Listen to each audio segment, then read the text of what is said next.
日本時間4月3日、ドジャース OB のジェリー・ヘアストン・ジュニア氏がドジャースネーションに出演し、大谷翔平や山本由伸への思いを語りました。ヘアストン氏はメジャー通算16年で9球団を渡り歩き、内野も外野も守れるユーティリティプレイヤーとして活躍しました。通算70本塁打、147盗塁を記録し、現在はスポーツネット LA の名物解説者として、ドジャースファンの間でも広く知られる存在です。動画の中でヘアストン氏は、大谷翔平について単なる才能の選手ではないと強調し、その本当の強さについて熱く語っています。さらに、大谷翔平の新しい投球フォームについても詳しく分析。クラブハウス内での大谷翔平の呼ばれ方についても、ユーモアを交えながら明かしています。また、山本由伸への高い評価についても語っており、その期待の大きさが伝わる内容となっています。これらの模様を日本語字幕付きでご紹介します。Seeing Clayton Kershaw have really from kind of day one playing against him and seeing, man, this kid's got some stuff. He has a chance to be elite. And then seeing him be elite, playing against him, being his teammate, going about his business every single day, and then obviously winning championships, watching Kersh develop, have a family, all those kids. When I met Kersh, he didn't have a kid. Now him and Ellen have a beautiful family. So just being around this Dodger team and seeing them kind of grow, the players and growing the champions. Yeah, you were joking the other day that if Clayton Kershaw was going to come back, it would have to be a package deal, including Jerry Hairston Jr. So he's done. He's enjoying his time as a broadcaster. He's going to be working with the Dodgers. But what was it like? If there's kind of one kind of way to describe the intensity of being around Clayton Kershaw on a start day, entering his prime, I mean, what was that like just to experience, Jerry? I loved it. Kersh is the best teammate. I mean, always prepared, meaning he's always working, when he's not starting, whether it's in the gym, running his poles in the outfield, shagging, being around his guys, and being on the bench, cheering his teammates on, being the best teammate. But on game day, he's locked in, ready to roll, doesn't say a whole lot, laser-like focus, and as players, we love that. I love pitchers like that. Whatever you need to do to get yourself ready, because pitchers really pitch once a week, the starters. So whatever they need to do to focus on that day, guys are a little different. Kersh was laser-like focused, didn't say a word, appreciate it. Just a fiery competitor. We loved it. Josh Beckett, a guy that's always focused and a fiery competitor, but he was more talkative.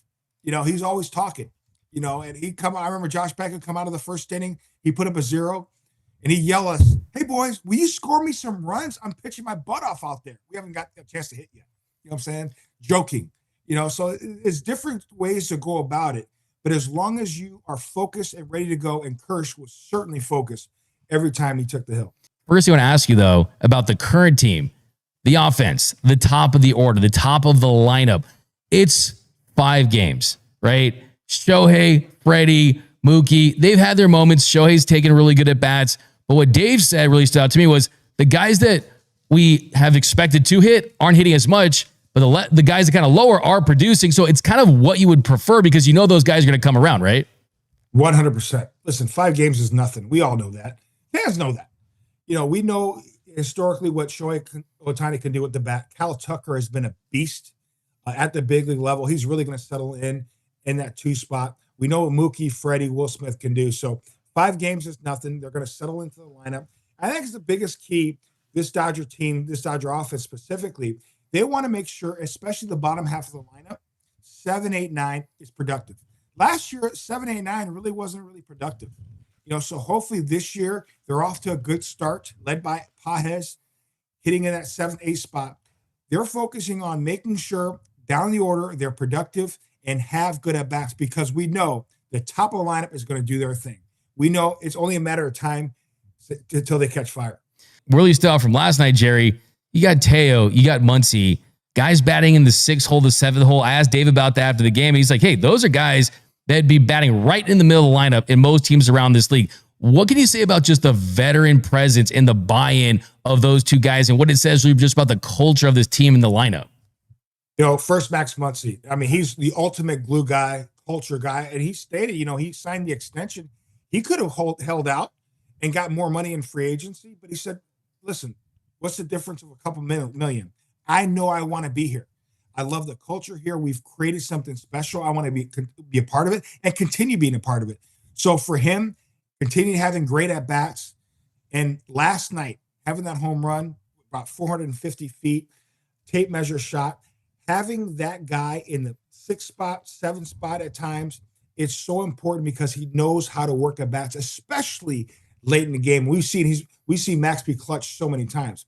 Teoscar Hernandez, we saw him the year before last year have an incredible year with the bat. I know last season he was banged up. He had that oblique injury. I really believe that really bothered him the rest of the season. Now that he's fully healthy, I expect him to be the two-tail of old, swing the bat back in left field where it's not as demanding as being that right fielder. You have two weapons, 6th, 7th spot, and you mentioned it, Doug. They could be hitting 3rd, 4th, or 5th in any other lineup, but with this lineup, it just makes them that much deeper. So 2 guys, veteran guys that know how to win and know how to work at bats when it counts.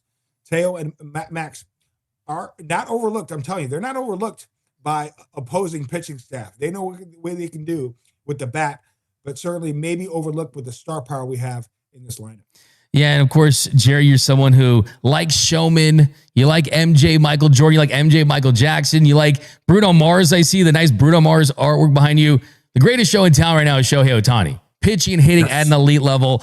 Last night, with the conditions, with the elements, it's raining out there, and he still looked really dominant. There were some walks mixed in there, 3 walks, but 6 Ks, no runs in 6 innings, gave just the 1 hit. What did you see from last night that has people believing that this is going to be the best pitching version of Shohei Ohtani this season? Just how sharp he was last night.